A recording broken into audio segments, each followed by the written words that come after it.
different cueing types. So what do I mean by different cueing types? That's the way that we explain movement to our clients. There's a whole range of tools that we can use. We often focus on demonstration, but actually it is our verbal cues that we give to clients that probably have the most power, because not everybody will necessarily be able to look at a movement and be able to reproduce it, especially not if you're busy talking at the same time, because they'll be looking at your face. So I'd like to just discuss some of these cue types with you. The first cue type I'd like to bring up today is what's called your anatomical or form cue. Now, by this I don't mean that you have to be a walking anatomy book. For me, an anatomical cue is something as simple as the word foot, thigh bone, shoulder blade, arm. It is how you tell your client which bit of their body to move, and your form cue could be the starting position of the exercise or where you are taking that particular limb or that particular area of the body to. So I might say to somebody, let's come and lie down on your back.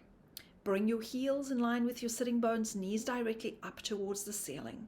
Allow your arms to relax down next to you on the mat. As you exhale, can you lift your right leg up? So this is obviously for somebody I've been working with for a while. Otherwise, I might just say, if it's a new client, can you lift your right leg up but keep your hips exactly where they are? So I've asked them to do very specific things. They're not very creative, but they're laying the groundwork. It's simple, it's clear.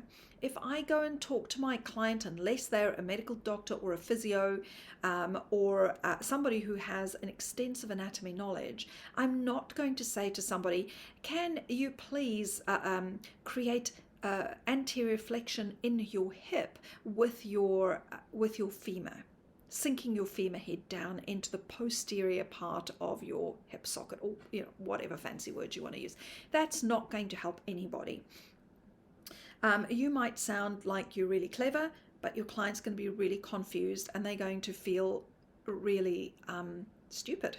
And that's the last thing we want our clients to feel. So we want to make our anatomical and our form cues as simple as possible. And it's not saying that we're dumbing it down for our clients or that our clients are stupid, but when you're trying to put all these things together, if you have to process complicated words in your head, it makes it less likely that you're going to be successful. So rather set yourself and your clients up for success by using simple language for your cues.